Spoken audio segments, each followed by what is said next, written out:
Assalamu alaikum warahmatullahi wabarakatuh. Subject Computer Science for 11th Standard A section. Chapter 9 Introduction to C++ Part 3. Already we completed Part 1 and Part 2 of the same chapter. Now we are going to start new Part 3 of Chapter number 9 Introduction to C++. Last class we discussed the part 2 where we completed the following topics: input output operators, sample program, execution of C++ program, C++ development environment, types of error. Now in this session we are going to discuss the following topics: introduction to data types, variable and expression, concept of data type, C++ data types, variables, formatting output, expression, type conversion. So let's start our class, the part 3 of chapter 9. So introduction to data types. What is the data types? All the C++ language, all the programming languages accept datas. All type of datas are accepted and processed and they are converted into different information. So all the datas are categorized into different category. These datas are called data types. There are many data types which can be divided into two categories. One is built-in data type, another one is user-defined data type. The data type which is already created and already defined by the compiler or by software, that type of data types are called built-in data types. The data type which are created by the user for his own purpose, that type of data type are called user-defined data types. So, what understand the concept of data type? Here in the example you can see name is equal to RAM, age is equal to 15, average mark is equal to 85.6. So here in the example, name, age, average marks are called fields. They hold the values. It may be called as variables.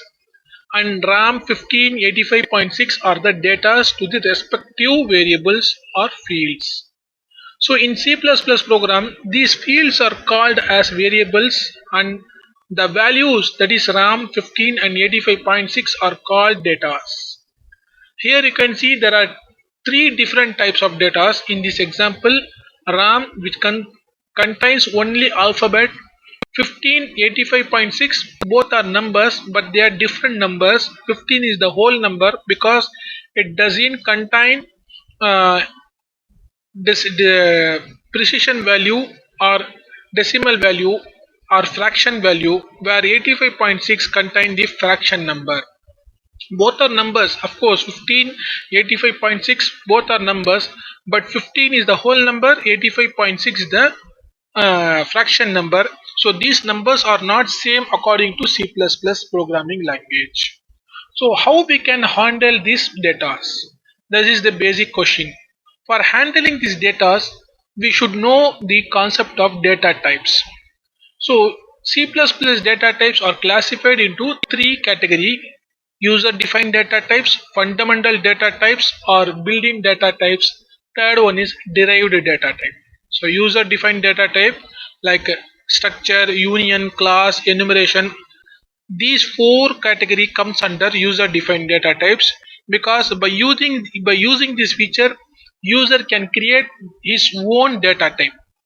Built-in data types are the data types further classified into three categories: integral data type, void, floating point data type. And integral data type is divided into int, char. Void is not divided. Floating point divided into two categories: float, double. Whereas derived data type are called array, function, pointer, reference. So we will discuss all these data type one by one. First thing, we should know what is the built-in data types. In order to understand the working of data types, we need to know the variables. Without using the variables, we cannot understand the working principle of data type. So what is the variable? Variable is the name of the memory location which holds the value of a specific data type. So in this example, we can see how to declare a variable. This is the syntax. So syntax means it is a grammatical rule for declaring a variable. So first thing we want to mention the data type. After we want to leave a single space and then type the variable name. So variable name should be follow some of the rules which is already discussed in the part 1. At the end of the statement we should mention the semicolon. See the example, int is the data type. Of course int is the built-in data type. Int, char, float, double. These four data types are going to discuss in this chapter. First, after that, we discuss other data types. So here you can see int num1. So num1 is the variable name, int is the data type, semicolon. In the same way, you can see here int num1 comma num2 comma sum semicolon. Here we declare three variables which shares same data type. So C++ allows us to create a statement like this, which where many variables which have same data type can be declared one by one by separating each variable name by comma. So comma is a punctuator which is used to separate the elements, which we already discussed in the punctuator chapter. So here we declare single variable, namely num1 with the data type int. Here we declare three variables, namely num1, num2, sum. All these three variables data type is same, int. So in this statement, what compiler understand means, understand simply create a box, a memory box. We simply reserve a memory box and give a name for that box as a num1 and label it data type as int. So whenever user try to store any data inside that box, compiler checks the data type int, and if the data fulfill that particular data type's rules, then only the data is allowed to store inside that memory box, that is namely num1. In the same way, when this line is executed by compiler, the compiler will create three boxes, namely num1, num2, sum, and all the name boxes, all the memory boxes data types is labeled as int. So in these three memory boxes, we only store the data type which follow the rules of int. Then that's why compiler checks. So this is the called the declaring or creating variable. So another example here you can see int num1 float total. It means you are using two variable but with two different data type. So this is the method for declaring a variable single or more than one variable with the same data type. If the more variables you are using and both the variables are using different data types, then you should follow this method. You cannot declare here in this manner. So you should use the separate lines and each and every statement should be terminated by semicolon. So here total variable data type is float, num1 variable data type is int. So variable is the memory box. So what will be the label? What is the label? If the variable data type label is int, if the variable data type is float, what will happen?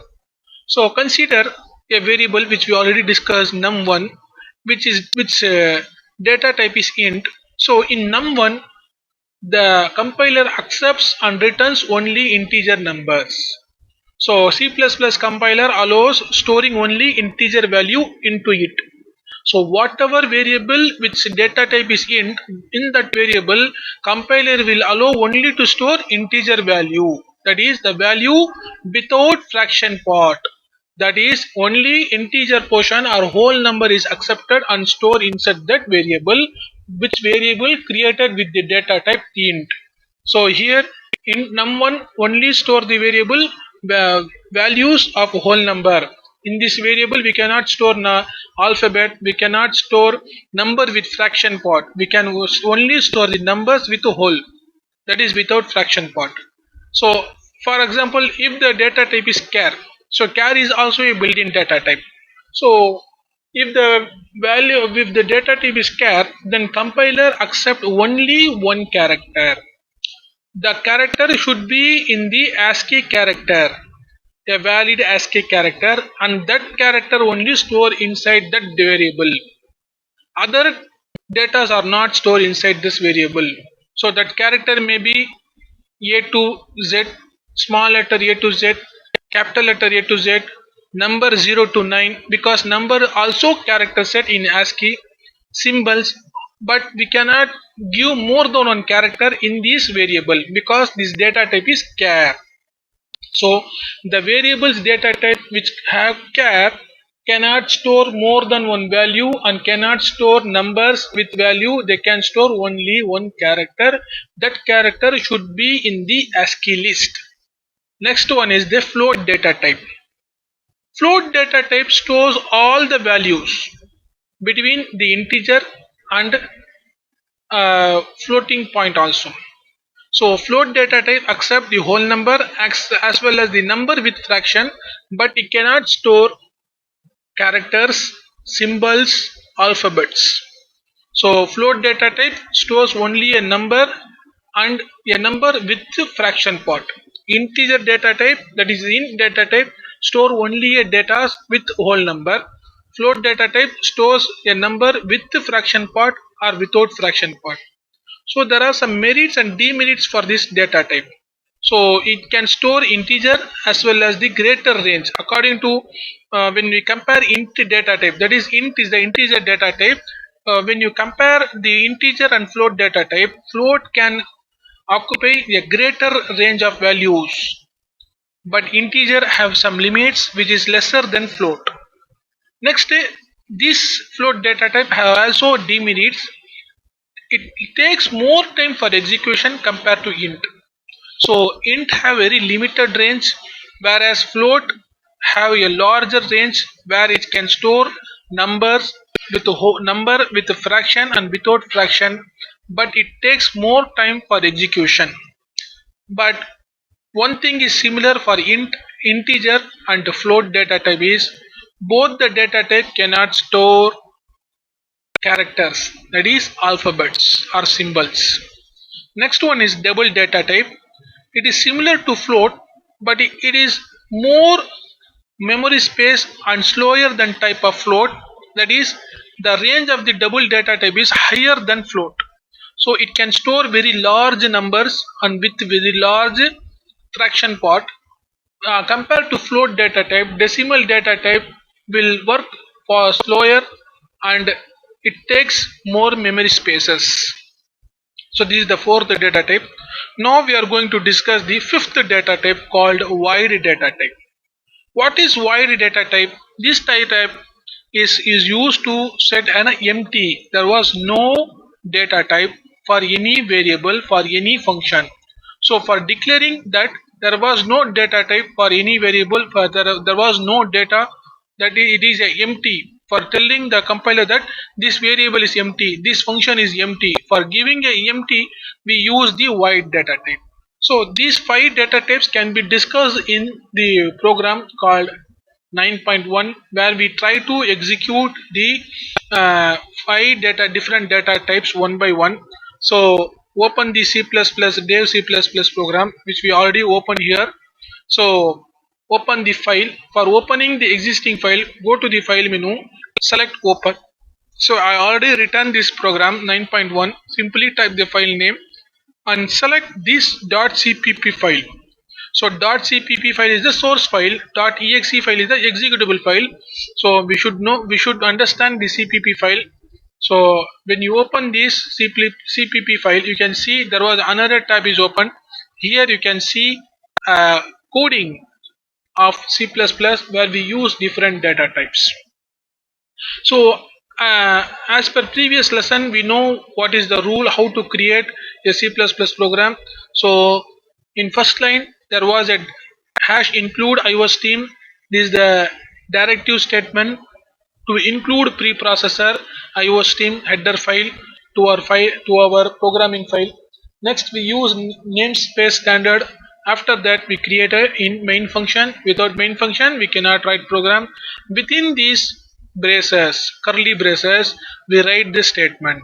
So the fifth line you can see int I comma n, that is we declare two variable, namely I and n, and both the data types are int. In the sixth line, we create a third variable, namely ch, which data type is character, where we can store only character, only a single character. Next, in the seventh line, you can see float f semicolon. We create a variable, namely f. The data type of the f is float, where we can store number with the fraction or without fraction. When we go for the eighth line, double D. So D is the variable name, double is the data type, where we can store fraction numbers with cupwise larger numbers. After that, we give a statement called cout. By using the cout, we display a message on the screen, that is enter an integer. So after giving the message, we accept the value by using the cin object and store the value into the I variable. So when they enter when this message is displayed on the screen, enter an integer value, then user will enter an integer value. That value is stored in the variable I. In the same way, enter an ASCII code 0 to 255. That code is stored in the variable n. After enter and float value, so float value is accepted and stored in the variable f. Enter double value is accepted and stored in the variable d. After that, we will try to print the values one by one. So cout I is equal to, this statement will print. After that, we print the value of I, and we use this escape sequence /n for creating a new line. So after that, we print this n value, n is equal to, and print the n variables value, and then this n value is stored in the variable ch. So you can see here, we accept I value, we accept n value, we accept f, we accept d from the user, but we didn't accept ch because we convert this n value into character. So when you store any number, that is between 0 to 255, into a variable which data type is char. So ch variable data type is char, then this character variable ch variable will convert that number into a valid ASCII character and store it. This character is displayed on the screen. In the same way, value of the f is displayed and the value of the d is displayed. So each and every line, whenever we display any statement, we use a escape sequence character for entering a new line. It means using /n means we are using a enter key at the end of each statement. So after writing the program, go to execute and compile and run. Now you can see processing is under process, and wait for few seconds, then it will execute the output. So here you can see the first output, enter an integer. So this statement is print. After executing all the lines, so this statement is print, enter an integer. So here we want to enter an integer. So I am going to enter a value 54. When I press the enter key, then this 54 will store in the variable I because of this line. And after that, this line will execute. Enter an ASCII code between 0 to 255. See here, enter an ASCII code between 0 to 255. So here I enter the value 65. So when I enter the value, when I press the enter key, then this 65 will store in the variable n. So after that, the second 13th line statement will execute, enter a float value. Here I entered the float value 5.28. See, after entering the 5.28, when I press the enter key, then that value will store in the variable f. So, and I press enter key. So here you can see enter and double value. So each and every time whenever I give the value and press enter key, you can see there was a space, because at the beginning of the each and every statement there was a /n. So /n is the escape sequence which create a new blank line. Here we want to enter a double value. It is also same with a float, but with a additional precision value or fraction value. So this value will store in the variable d. After that, by storing the d value, these statements will execute one by one. First I is equal to 1 will display, then n is equal to 1 will display. After ch is equal to will display, f is equal to display, and d is equal to display. See here. So I is equal to 54, that is 54 is stored in the variable I. N is equal to 65, 64 is stored in the variable n. Ch is equal to a. How this a is stored? Because of this statement. Here you can see ch is equal to n. So value of the n is 65, which is stored in the variable ch. This 65 is converted into character, ASCII character, and stored inside this variable because of this data type. See here, the data type, the ch variable's data type is char. That's why this 65 is converted into a and it will display on the screen. After that 5.28 is display and 54.125 will display. So this is called the output. This is how we use different types of pre-built data types in C++ program. So after completing the output, press enter. You will go to the source code. So again I run this program. So here I am trying to give some wrong inputs. For example, enter an integer. So it asks to enter me an integer value, that is a number without fraction part, but I will insert a number with fraction part, for example 65.58. So what will happen? See, so when I entered 65.58, then it will simply do something and get out from the program because it shows an error. There was an error. It is not a valid number. That's why it shows error. If you enter the valid number, for example, again I compile the program and execute. If I give 65 and enter, you can see the program smoothly working. So again I entered a number, the number which is not between the 0 to 55. I enter 256. What will happen? You can see I enter. Now I enter the float value. So float value is a number data type where we want to enter fraction part, but now I am not going to give any fraction part here. So what will happen? See, so I enter only 58, but we want to enter here a float number with a number with a fraction part. And in the same way, a double also we want to enter a fraction part, but here I enter the number with fraction. See the result. So I already told you float data type accept both the whole number as well as a number with fraction part. So this is called the using different data types in C++ programming. Now we are going to understand the next topic, memory representation of fundamental data types. Of course we know what are the different data types. Now here you can see char, int, float, double. Each and every time whenever you create a single variable for any one of these data type, that variable is allotted with some memory spaces. That memory spaces is prescribed in this table. For example, a variable with the data type char occupies 1 byte memory.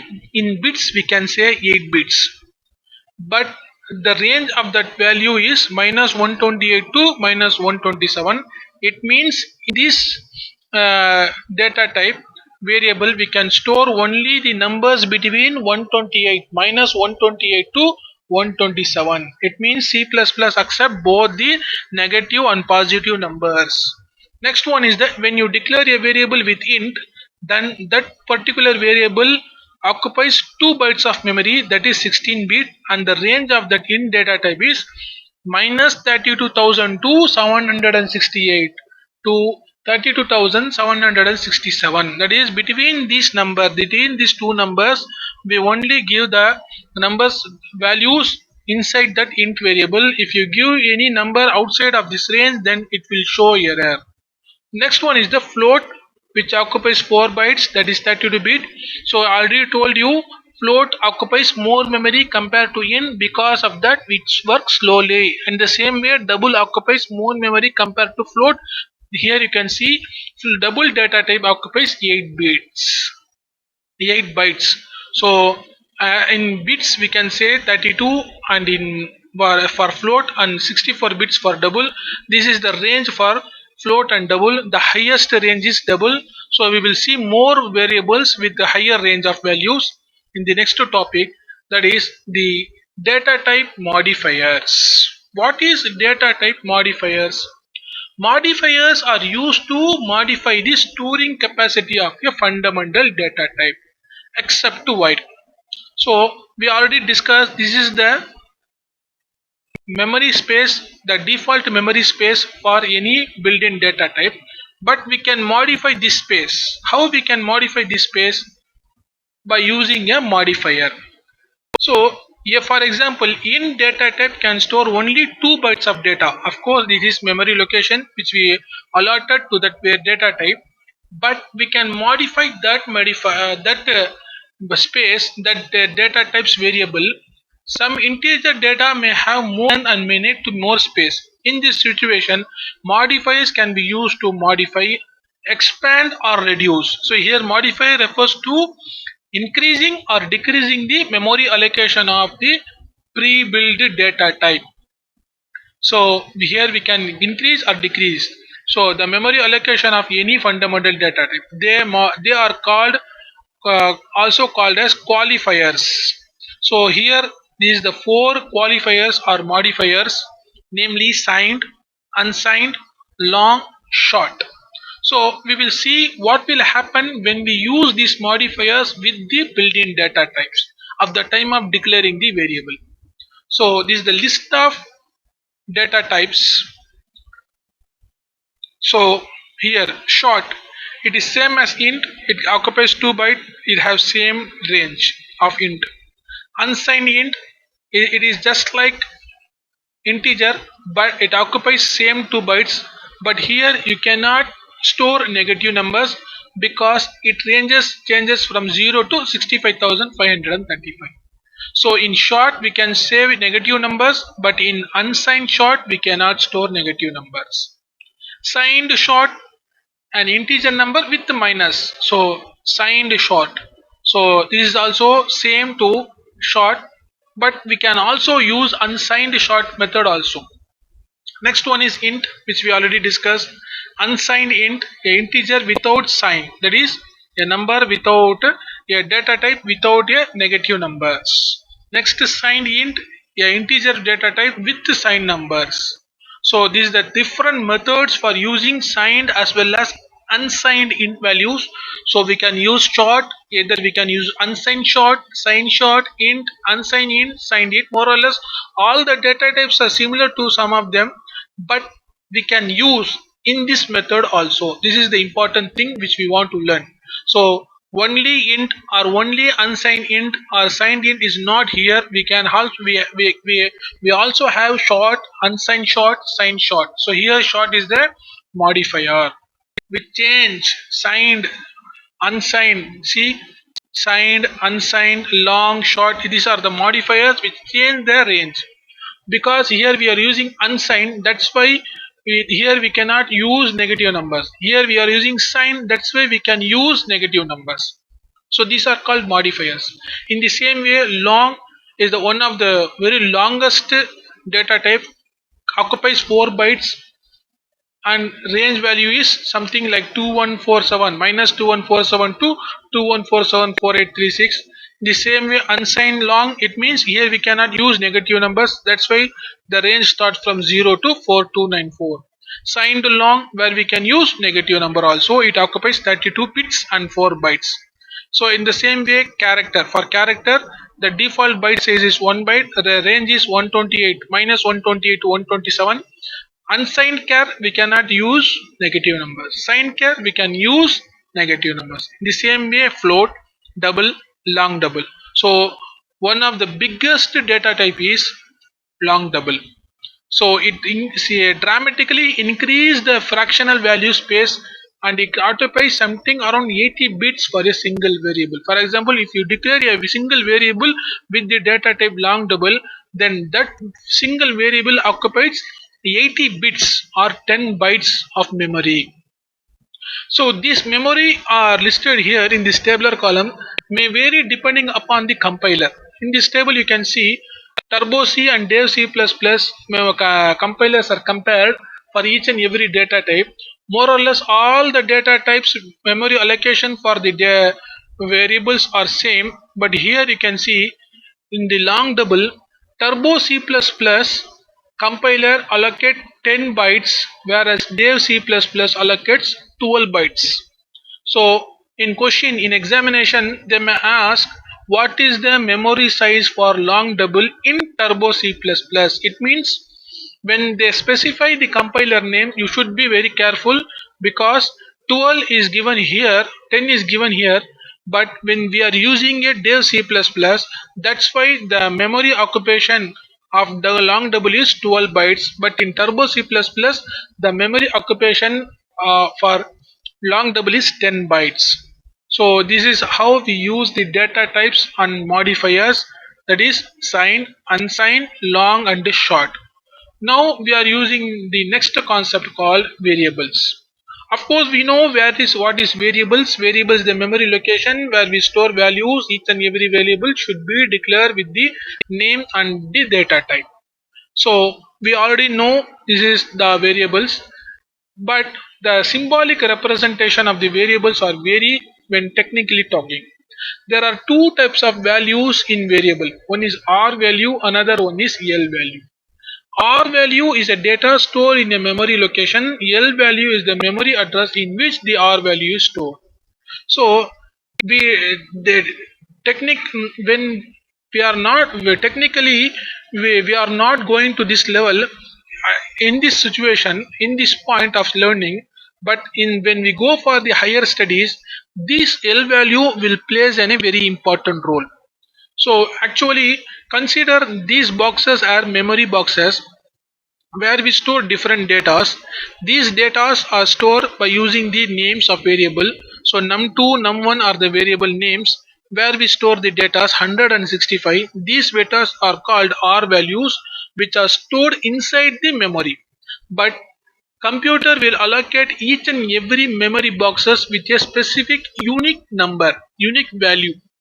That unique value is called as L value. See here 0x125e. So 0x means hexadecimal number, which is allocated automatically by the system, not by the compiler, not by this user, not by the programmer. These numbers are allocated to every memory location by the system. So here for example, there are many numbers are allocated for each memory boxes. These numbers, these values are called L values. These L values are otherwise called as memory address. So memory address is the technical name for any memory location. Technically name for any memory location. One of the fastest method for accessing any memory location is using the L value, that is memory address. So we can access the memory, that is values, through variable also, but whenever we access the value inside any variable through variable name, that name is converted into L value, and by using that L value only, that values are accessed. But when you know the L value, then you can access directly. It will dramatically decrease the speed of increase the speed of the program. So I hope the difference between R and L value. So I repeat, R value is the data stored in a memory location. L value is the memory address. This address is not allocated by us. This is not stored by us. These are allocated by system. That numbers are called, that memory addresses are called L values. So we already know how to declare variables. So in by using the different data types and memories. So this is the syntax we already discussed in the previous topic. So first we want to mention data type, and then you space between the data type and variable name. For example, if you want to declare more variable, we can give more variable names by separating comma, but the condition is all the variables in a single line should share the same data type. For example, if they are not sharing same data type, they are sharing other data types, then that variables can be written in next line by using that particular data type what they want. Next one which we don't know, that is initialization of variable. So initializing means assigning a value for any variable during its declaration. So if you declare any variable, for example, here you can see int num1 comma num2 sum. Here you can see three variables are created. All the memory boxes are allotted and the names are allotted for each boxes as num1, num2, sum, and each box data type is labeled as int. But inside that box there was no value. All the variables values are null. There is empty. There is no value. But if you want to save any value at the time of declaring, of course we can do. That is called the initialization. So giving a value to any variable at the time of declaration is called initialization. See the example. Int num is equal to 100, float is equal to 3.14, double price is equal to 23.45. These are the variable declaration area, but we use this assignment operator for give the values. So this can be understand through the program 9.2. So here I am going to open the program 9.2, which is already written. So open the program 9.2. Through that we understand the initialization of variable. So as usual, we declare the header file namespace standard and we open the main function, and the first statement inside the main function is declaring a variable where we use the data type as float and variable name is pi, radius, height, CSA. So here we declare four variables, but only one variable is initialized, that is pi. So pi variable value is 3.14. All other values or other variables are not initialized, they are empty. So we accept curved surface area of a cylinder, we accept radius, we accept height, and we calculate the CSA, that is curved surface area, by using a formula, standard formula 2 pi RH, and we calculate the result and store the value inside the variable CSA, where we multiply the value of pi, radius and 2 and with the height values and display the value one by one. Radius is separately displayed, height is separately displayed, finally the CSA is separately displayed with the square dot meter. So in each and every statement you can see these statements is a normal, a single value is passed to the cout. Here you can see more than one values. Here we send radius, after that we send the variable radius, here we send the cm, a string. So here we send three objects, three elements to a cout. So one by one all the objects will display on the screen. That is what we discuss in the cascading style sheet. So now I'm going to compile. So when I compile the program, you can see the process is happening here, and pi value, radius, height, CSA are allocated, and at the time of allocation pi value is calculated, store with the value 3.14. Here we want to enter the radius in centimeter and height in centimeter. After we can see the result is displayed on the screen, but the input statements are cleared because before displaying the radius value, we use the CLS command here, system.cls. CLS means clear screen. This command, because of this command, all the statements are which are written before are cleared, and the fresh statement only display on the screen. That is, radius is 4, height is 8 centimeter, and cursor is calculated and display on the screen. For example, if you remove this statement, after that if you run the compile the program, you can see the all the previous statement also appeared. For example, here you can see I removed the CLS command. So here there was no CLS command, that's why the previous statement outputs are displayed on the screen, and the present statements also display on the screen. So when you add this statement .cls, so here I added the CLS statement. After that when I run, we can see the pi values initialized, and the height and radius values are accepted and calculated and display on the screen. So this is called the initialization of the variable. Next one is the dynamic initialization. What is dynamic initialization? Dynamic initialization means initializing the variable value during the execution of program. Here we initialize the variable value at the time of writing the program, but in dynamic initialization value we initialize the value at the time of execution. It is known as dynamic initialization. So here you can see three variables are declared, some num1, num2, some all that variables data type is int, and sum is equal to num1 plus num2.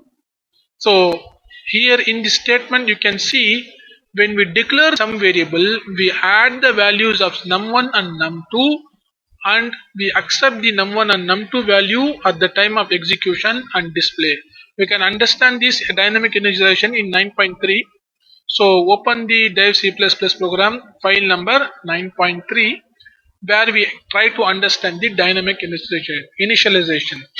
So as usual we declare header and open the main function. Here you can see two variables are declared num1 num2. We accept and we show message enter number 1, accept number 1 and store the value. In the same way we store the num2 value. But at the time of declaring the int sum, the variable we add num1 and num2. So this statement is executed at the time of execution because we display these messages and we accept num1 num2 at the time of execution. At the same time num1 sum also could declare and value of num1 and num2 is added into the variable sum, and after that sum is displayed with the average value. This is called the dynamic initialization. So the only difference is the value, the variable which is get the value at the time of writing is called initialization. The variable which get the value and at the time of initialization, at the time of execution, the variable which is created and get the value is known as dynamic initialization. So 5, 9. So 5 plus 9 is 14, which is stored in the variable sum, and sum is divided by 2. That's why the average is 2. So here, see here. So in num1, value of the num1 is 5, value of the num2 is 9. 5 plus 9 is 14. Store inside the sum. When you divide the sum, that is 14 by 2, you can see the output 7. So this is called dynamic initialization. In the same way, there was another program called dynamic initialization, namely 9.4. So here you can see there are two dynamic initialization, two types of initializations are used here. One is the normal initialization where we store the value of pi 3.14. After that we accept radius. After accepting radius we create a new variable perimeter and calculate the value of perimeter using the radius value, and after creating the perimeter we create another variable area and we calculate the area by using the radius at the time of execution, and we print the value of perimeter and area by using this line. So that's why perimeter and area are the variables which are dynamically initialized because they are created at the time of execution and they are initialized at the time of execution. So now I am going to run this program, but pi is not a dynamic initialization, it is normal initialized value. So here message is enter radius. I am going to enter the radius as 5. So perimeter is created and calculated, value is 25.7, store inside perimeter. So 25.7 is the dynamic initialized value of the dynamic variable perimeter. In the same way 39.25 is the dynamic initialization value for the dynamic variable area. But here pi is not dynamic, pi is a normal variable with initialization. Next one is the access modifiers. What is access modifier? We already learned modifiers, that is data type modifier, where we learned four type of data type modifiers: long, short, unsigned, signed. Here we are using the access modifier. So const, const is the keyword used to declare a constant. You already learned about constant in the previous chapter. Const keyword modifies or restricts the accessibility of the variable, so it is known as the access modifier.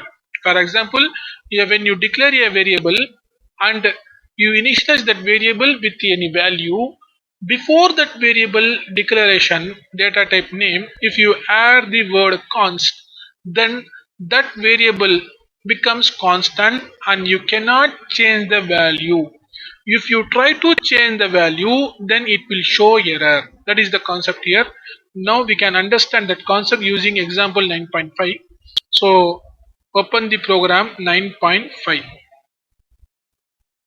So open 9.5. Here you can see a normal variable is declared int num is equal to 100 and it was initialized with the value 100, but there was another keyword called const is added to its prefix. So we print the value of num, that is 100 is printed. After that we try to change the value of num by in adding 1. So num is equal to num1 plus 1. We try to increase the value of 100 and try to display the value after incrementing the num value. So if you run this program, you can see there was an error. See, the error is assignment of read only variable. It means num is a read only variable. We cannot change it because of this const keyword. So that's why const is called as a access modifier. For example, if you remove this const, so I remove the const, and when I run this program, you can see that output first 100 will display. After the 100 is incremented by 1, and that value is also displayed. So value of the num is 100, it is displayed. Value of the num after increment, it is also displayed. That was no error. But when you add this keyword const before the prefix of that particular variable, then that variable becomes constant. Constant variable cannot be changed at the time of execution. If you try to change the constant variable value, then compiler will give a error message. That is, the message is displayed here.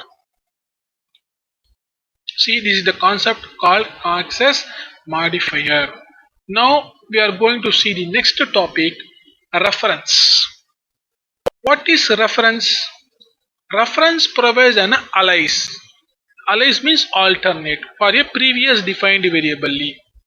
So we declare a variable with a name and we want to give a alias name to that particular variable, then we can use the reference method for giving the alias name for the already created original variable. So many students may have two names. One name is called in school, another name is called in called by relatives in house. So that's why in the same way we can also have two name for a single variable. So how we can create that? We can create that by using the reference. So the syntax for creating the reference variable is type space underscore reference variable name, that is new name is equal to original name. So original name, it means the variable should be created before. So how we can use declaration of a reference consists of basic type and ampersand symbol reference variable. We should use this symbol before the uh, alias name, that is the duplicate name. So we can understand this program, the concept reference to 9.6. So open program 9.6. Here you can see in the main there was a variable num and another variable called temp.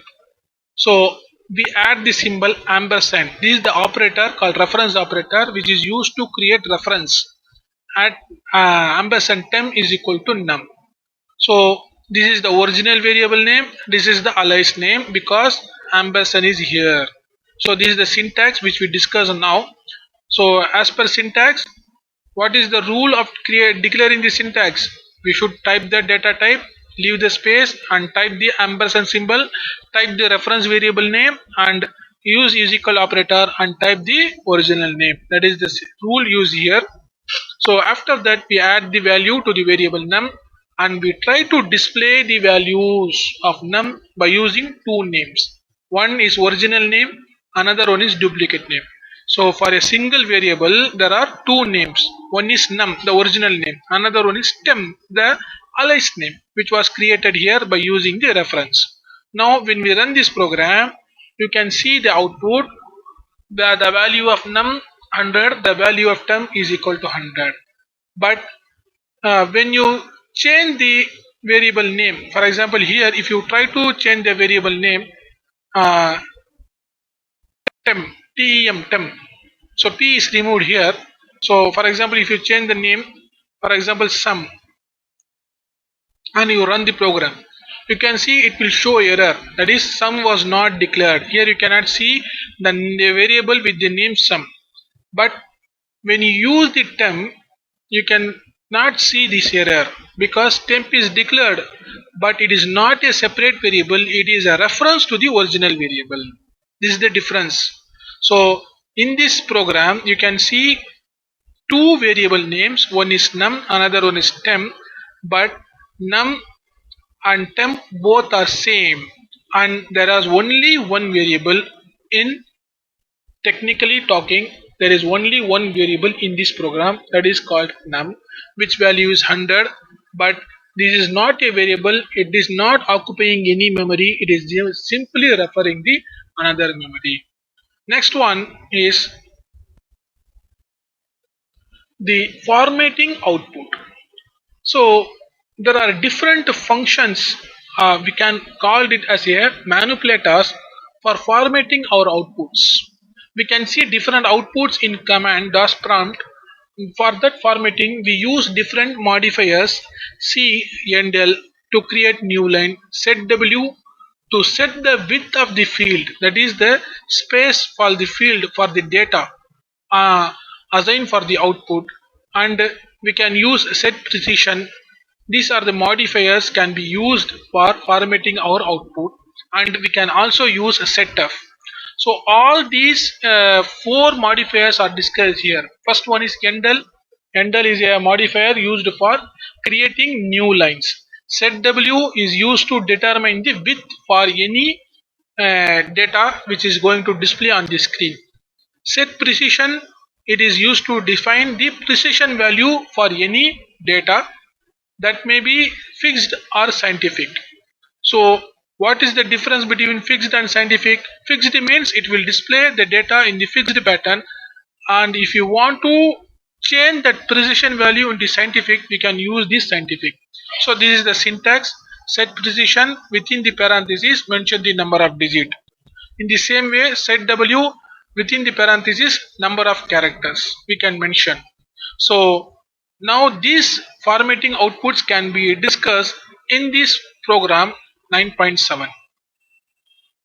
Now I am going to open the program, a new program 9.7, where we are going to discuss the formatting outputs of C++ program.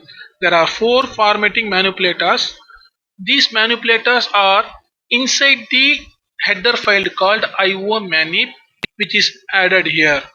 So in previous programs you cannot see this manipulation. See in 9.1 you can see only IO stream. In the same way 9.2 you can see only header files, IO stream header file only. But in 9.7 you can see the IO_manip header file is included, because we want to use the four formatting output manipulators, namely what? Setw, endl, precision and setf. So first see the basic things. Here we declare many variables: basic, DA, HRA, GPF, tags, cross, etc, etc. And here we are going to use only the few variables, namely basic, DA, HRA and gross. After that we try to print the values of variable basic, DA, HRA, name, etc on the screen, and we calculate the gross value here and print the screen. At the time of printing the value, we use the manipulator setw. So setw 25 means there are 25 memory spaces on the screen are allocated for the particular value, and they are separated and the blank spaces are allotted before printing the basic pay. In the same way, after printing the basic pay, set W10 will print 10 spaces. After printing the 10 spaces, basic variable will display on the screen. So we will see one by one. First I will compile and try to display the output format of this program, and I will explain one by one. Here I am going to enter the basic 14,000 and DA as 1450, HRA as 1254. After that you can see here basic pay is displayed by allotting the 25 spaces, and after that basic pay statement is displayed. After that 10 spaces are allocated. After that 14,000, that is basic value, will display on the screen. This is called the formatting. So 25 character spaces are allocated for this line. In the 25 spaces, this line will occupy some characters. Basic state pay will colon. This character will occupy some of the spaces from 25. Other spaces are blank. In the same way, dearness allowance, where some of the characters are occupied from 25 spaces of this variable set w, and others are blank. In the same way, house rent allowance, some of the characters are calculated occupied and other spaces are blank. See, when you count this line characters 1, 2, 3, 4, 5, 6, 7, 8, 9, 10, 11, 12, 13, 14, 15, 16, 17, 18, 19, 20, 21, 22. That means house rent allowance space colon will occupy 22 spaces of the set W format, and only 3 spaces is blank here.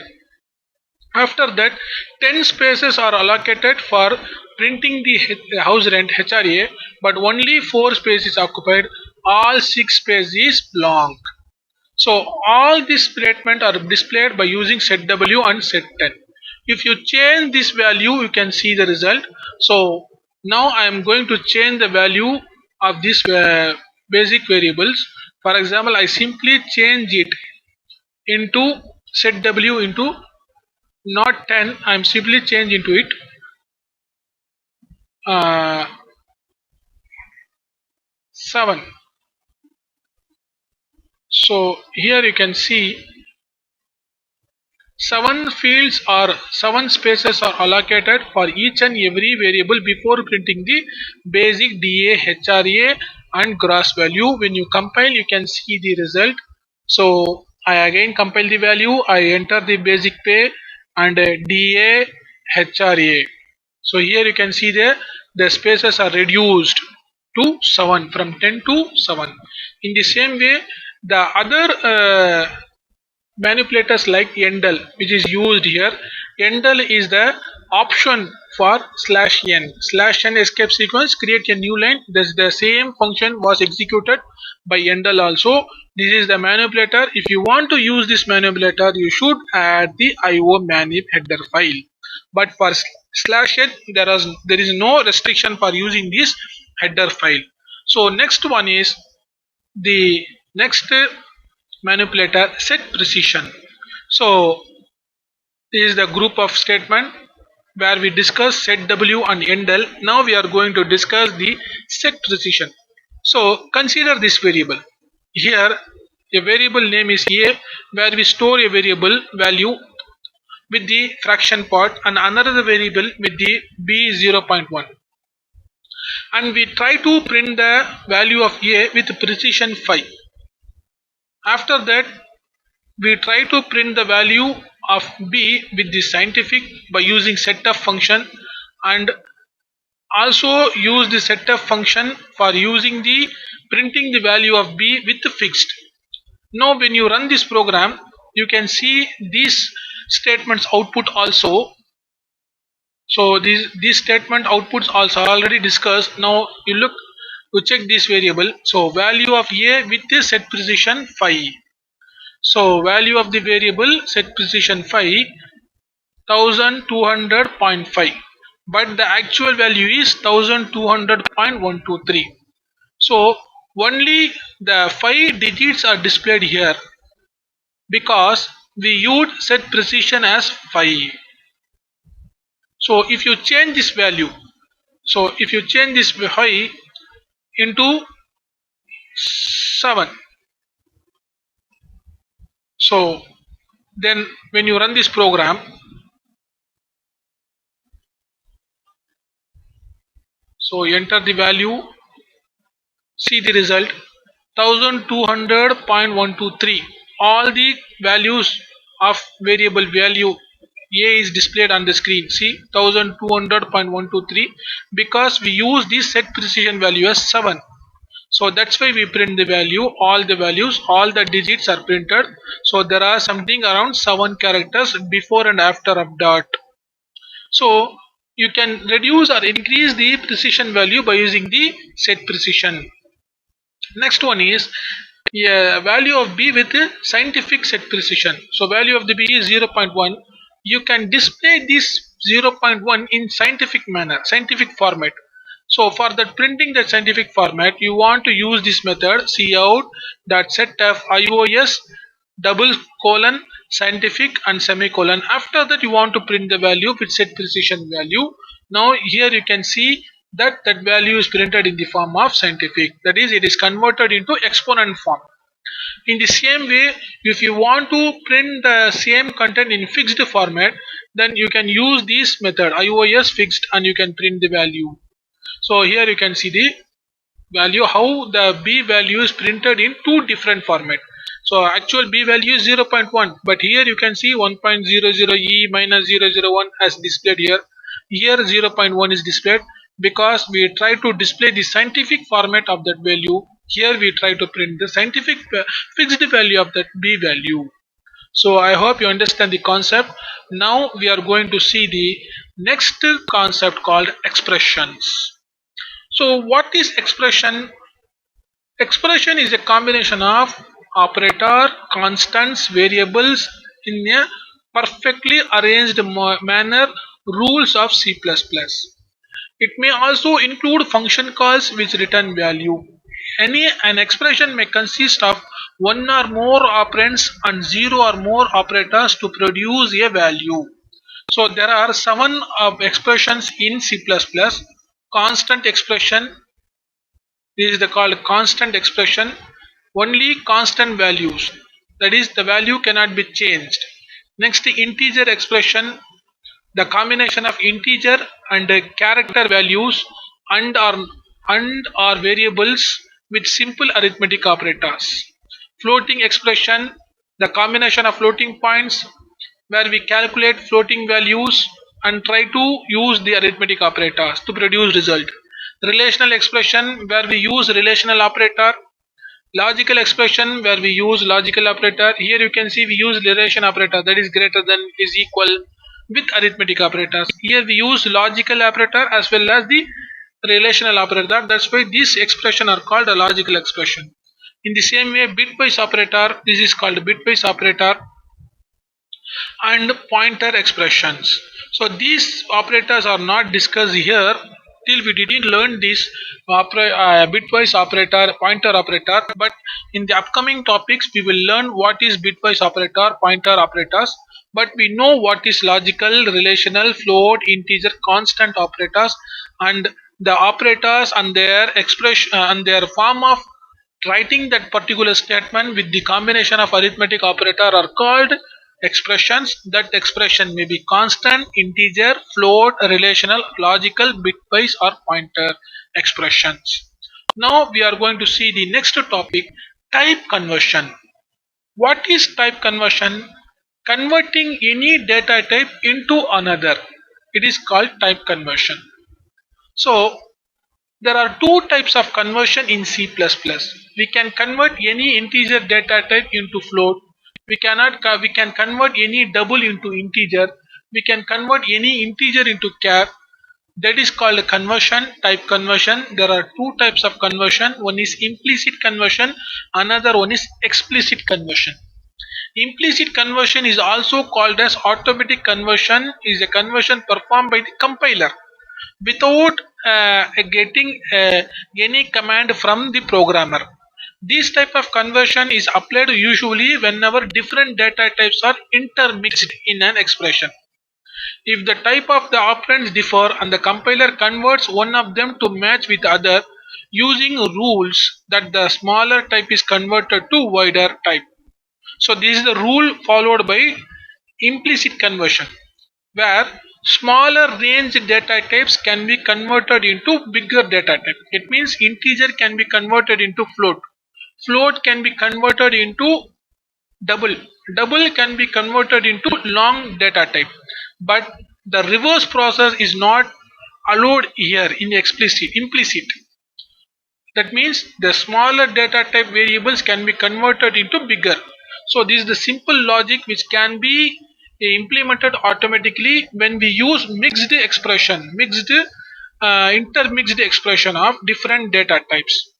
So next one is the implicit data type. So this is the form of data conversions where different data types can be converted into different levels. So from LHO, that is right hand side order to left hand side order to right hand side order, you can see how they can be converted and how they will be displayed. So char can be converted into int can be converted into short can be converted into int can be converted into long can be converted into float. So this is the order where which was followed in implicit conversion. Now, when we discuss about explicit conversion, in some cases we need to convert any variables data into a smaller section, from bigger to smaller, from large to small. But at that time, voluntary we want to give some commands to convert that bigger data type into smaller. That type of conversion is called explicit conversion. This conversion is called also typecasting. So the syntax for the conversion is type name, that is data type name, and expression, where type name is a valid C++ data type to which conversion is to be performed. So this is the data type to which this expression is to be converted. So double to float, it means loss of precision. Float to int, loss of fractional part. Long to short, loss of data. This will happen. This will produce errors. This will produce problems. If the original value is out of range for the target type, the result becomes undefined. At that time, we can use this explicit conversion method. So these conversion methods are detailedly explained here. Now we are going to understand all this implicit and explicit conversion using the program 9.8. So now I am going to open the program 9.8 where we understand the implicit and explicit conversions. So very simple program where we declare two variable, namely a, b. So a variable data type is int, value is 6. B data type is float, value is 3.4. So here is the example for implicit conversion. We add the value a plus b. So value of the a is 6, value of the b is 3.14. So what will be the result? We are intermixing two data types. We are mixing integer and float data types. So integer data type, which cannot, where we cannot store fraction number, but here we are adding the numbers. With the number contains fraction part. So 6 is the whole number, 3.14 is the fraction part number. What will be the result? The result will be 9.14. It means integer is automatically converted into float. Because integer is smaller range data type, it is converted into float by the compiler automatically. So next one is the example for explicit conversion, where we declare a variable namely c and store the value with a lengthy fraction part.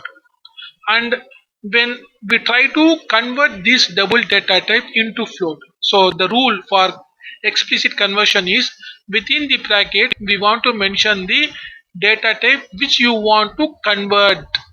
So we want to convert the value C variable into float. So we mention the float and we type the C. Here we want to convert the C variables data type into integer. So when you run this program, you can see the output. So I'm compiling and running the program. So compiler process is under work. So you can see the output. See, this is the output. Example for implement conversion. This statement is displayed. Two variables are created. After that, a plus b, value of the a and value of the b is added. You can see the result 9.14. So because 6 plus 3.14 is 9.14. After example for explicit conversion, that is 178.2555 something store in the variable c. Here we convert the c data type into float. See the variable 178.253. Only the few places are displayed. Fraction numbers, decimal numbers are displayed. When you convert the variable data type from double to float, here we lost the precision values. So here we lost the precision values, that is something around 5 precision or fraction point are lost here, and they are converted into 3.